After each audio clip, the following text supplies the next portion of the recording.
नमस्कार, मी प्रणिता बोरसे. आपण पाहत आहात जय महाराष्ट्र. बुलेटिनच्या सुरुवातीला बातमी नाशिकमधून.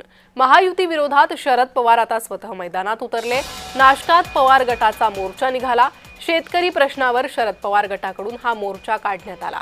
तर शरद पवार गटाचे महत्त्वाचे नेते या मोर्चात सहभागी झाले होते. स्वतः शरद पवार यांनी या मोर्चात सहभाग घेतला. मध्ये कर्जमाफीच्या मुद्द्यावरती एक मोर्चाचं आयोजन करण्यात आलेलं आहे. या सगळ्या विषयावर बोलण्यासाठी आपल्यासोबत आमदार रोहित दादा आहेत. काय एकूणच मागण्या या संपूर्णपणे मोर्चामध्ये? बघा, सत्तेत येण्यापूर्वी या सरकारने अनेक आश्वासनं दिली होती. त्याच्यामध्ये आम्ही कर्जमाफी करतो, भावांतर योजना आणतो, दुधाला चांगला भाव देतो, लाडक्या बहिणींना 2100 रुपये देतो, पण तसं काय होताना आपल्याला दिसत नाही. आणि सरकार आता कुठेतरी शेतकऱ्याला विसरलेलं आहे.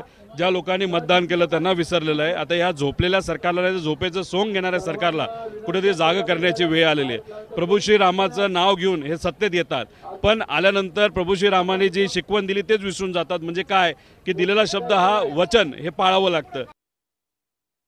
विधानसभेच्या निवडणुकीमध्ये देवेंद्र फडणवीस यांनी विधानसभेच्या निवडणुकीच्या दरम्यान आपल्या उमेदवाराचा प्रचार करताना महाराष्ट्रातील शेतकऱ्यांना आश्वासन दिलं होतं की आमचं जर महाराष्ट्रामध्ये सरकार आलं तर आम्ही शेतकऱ्यांचा 7-12 कोरा करू, 7-12 कोरा करू, 7-12 कोरा करू.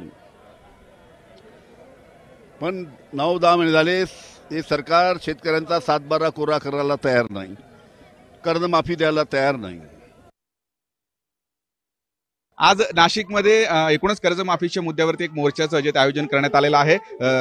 आपल्या सोबत खासदार आहेत सुप्रियाताई सुळे.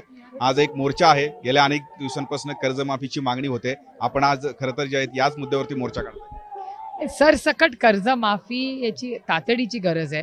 आजच तुम्ही नाशिकमध्येच आहात. जर सकाळचा वर्तमानपत्र पाहिलं असेल तर नाशिकच्या शेतकऱ्यांनी बँक त्यांना सहकार्य करत नाही म्हणून त्यांनी काळे झेंडे त्यांच्या शेतीमध्ये लावलेत. हे कधीच पाहिलेलं नाही आम्ही. हे पहिल्यांदा या देशाच्या इतिहासात होत असेल. त्यामुळे प्रचंड अस्वस्थ झालेला शेतकरी आहे. मोठ्या संख्येने आत्महत्या होत आहेत. तिथे जलजीवन मिशनच्या कामाच्या आत्महत्या होत आहेत. त्यामुळे आणि शिक्षकांच्याही आत्महत्या राज्यात पाहिलेल्या आहेत. त्यामुळे आर्थिक परिस्थिती तर कोलमडली आहेतच, पण अतिशय असंवेदनशील हे सरकार आहे.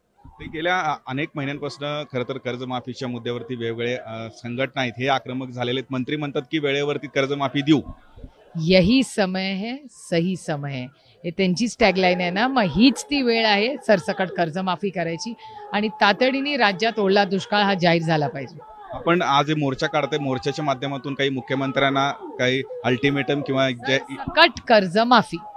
सरसकट कर्जमाफी दिलीच पाहिजे आणि हमी भाव प्रत्येक शेतकऱ्याला त्याच्या कष्टाशी, काळ्या मातीशी इमान राखणाऱ्या शेतकरी जो तुमचा आणि माझा अन्नदाता आहे त्याला न्याय मिळाला पाहिजे.